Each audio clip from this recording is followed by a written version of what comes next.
আপনার তো অফার ছিল লোকসভায় যাওয়ার জন্য, কিন্তু আপনি বিধানসভায় কেন? বিধানসভায় আসা, এটা লোকসভায় যাওয়ার অফার ছিল, কিন্তু দল এখন মনে করেছে রাজ্যের এই কঠিন পরিস্থিতিতে রাজ্যটাকে ঠান্ডা করতে হবে।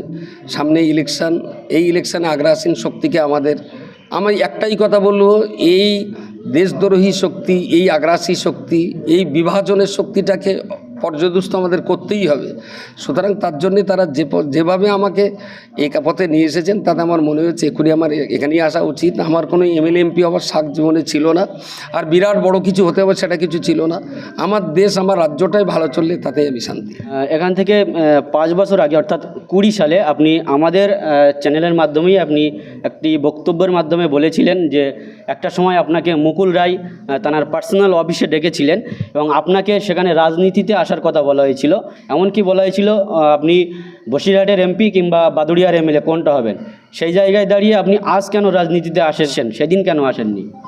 অ্যাকচুয়াল আমি যে কাজ করি শিক্ষা নিয়ে, স্বাস্থ্য নিয়ে, এবং কোনো রাজনৈতিক পাওয়ার ছাড়াই আমি আমার সংগঠন অল ইন্ডিয়া সুন্নতুল জামাত, মাগরিবি বাঙ্গাল আঞ্জুমানে ওয়াইজিন, রহমানি স্টুডেন্ট ফেডারেশন,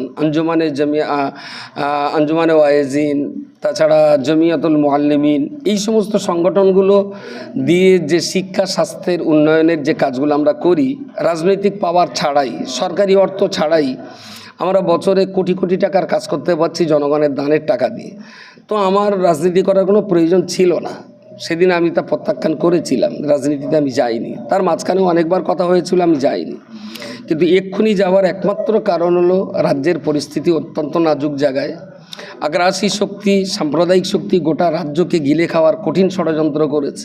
তারা যখন কোনো দিক দিয়ে পারেনি, তখন ভোটার লিস্ট থেকে একটা সম্প্রদায়কে কেটে বাদ দেওয়ার জন্য তারা কঠিন ষড়যন্ত্রে নেমেছে এবং দাঙ্গা হাঙ্গামা করবার জন্যে তারা উঠে পেড়ে লেগেছে। ঠিক এই রকম একটা সময়ে সেই দাঙ্গা হাঙ্গামা থেকে দেশকে, রাজ্যকে বাঁচাতে হবে এবং দেশের নাগরিকদের নাগরিকত্ব বাঁচাতে হবে, সর্বোপরি সম্প্রীতি সৌহার্দ্য বাঁচাতে হবে। এই লক্ষ্য নিয়েই এবছর যখন আমার কাছে প্রস্তাব আসে, আমি তখন প্রস্তাবটা গ্রহণ করেছি। এটা আমার একা সিদ্ধান্ত নয়, আমার সংগঠনের যারা সর্বোচ্চ কর্তা, এমন 15-20 জন কর্তাদেরকে সঙ্গে নিয়ে একসঙ্গে বসে আলাপ আলোচনার মধ্য দিয়ে তারা আমাকে এই পথে আসার জন্যে অনুমতি দিয়েছেন, তবে আমি এসেছি। সেই দিনকার সময় কেন যাইনি আর আজকের সময় কেন গেছি, এটা হলো যুগের চাহিদা, সময়ের চাহিদা। সেই চাহিদা অনুযায়ী আমাদের মনে হয়েছে যে এইটা করলে ভালো হবে, তাই আমার রাজনীতিতে। বক্তব্যের ভিতর দিয়েই বলেছিলেন যে আমি যদি কোনো দিন রাজনীতিতে আসি, এই দল থেকে মানে আমার সংগঠনের পদ থেকে আমি ইস্তফা দেব, দিয়ে আলাদা নতুন দল সেদিন করব।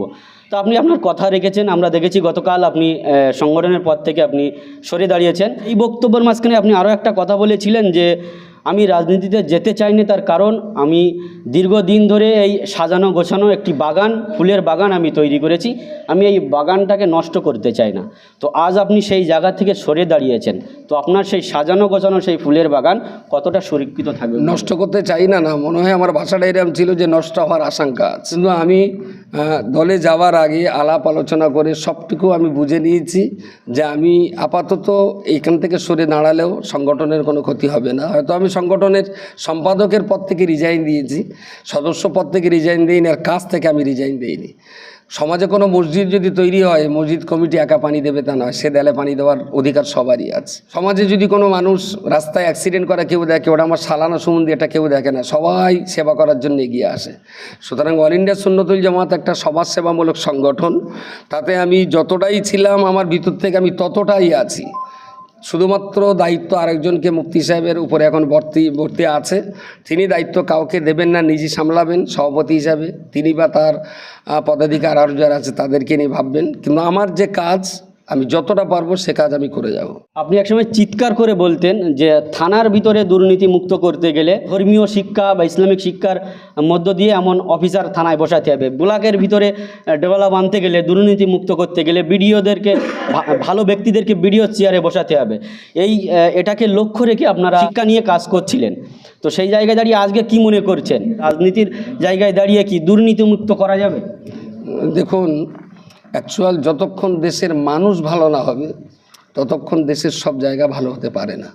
সুতরাং দেশবাসীর ভালো করানোর জন্যেই আমরা একেবারে 3 বছর থেকেই শুরু করেছিলাম যে সবাইকে স্কুলে যেতে হবে, সবাইকে দিনের একটা পাঠ তাদের শিখতে হবে, এবং সেই প্রচেষ্টা আমাদের চলছে 326টা গ্রামে চলছে আলহামদুলিল্লাহ। তো এখানে আসার পর আমার মনে হয়েছে যে কাজগুলো আমরা আগে যেভাবে করতাম সেই কাজগুলো আরও গুছিয়ে সুন্দরভাবে করতে পারবো। আমার উদ্দেশ্য থেকে আমি 1 ইঞ্চি সরে যাব না। ভালো মানুষ তৈরি করবার জন্য আমাদের যে লড়াই সংগ্রাম সেটা চলবে, এবং এতদিন আমরা যে কাজটা হয়তো বসিরহাট, বাদুড়ি, হিঙ্গলগঞ্জ, সন্দেশখালী, উত্তর দক্ষিণ 24 পরগনায় করতাম, এই জায়গায় আসার পরে আমাদের সেই কর্মকাণ্ড এখন ন্যাশনাল মিডিয়াতে প্রচার হচ্ছে। আগামী দিন আমরা সারা বাংলা জুড়েও কাজ করতে পারবো, একদিন বাংলার বাইরেও আমরা কাজের সুযোগ পাবো। আপনার বিধানসভায় যারা বিরোধী প্রতিদ্বন্দ্বী, যে আপনার বিরোধী যারা দাঁড়িয়েছেন, তাদের উদ্দেশ্যে কি বার্তা দেবেন? তাদের উদ্দেশ্যে এই বার্তাটাই দেব যে ভোটে হার জিত যাই হোক না কেন, যারা জনসেবার জন্য এসেছেন, আমি দায়িত্ব নিয়ে বলছি যে ভোটে যিনি জিতুক তার সঙ্গ দিয়ে হাড়োয়া বিধানসভার উন্নয়নের জন্য সবাইকে সমানভাবে চেষ্টা করতে হবে।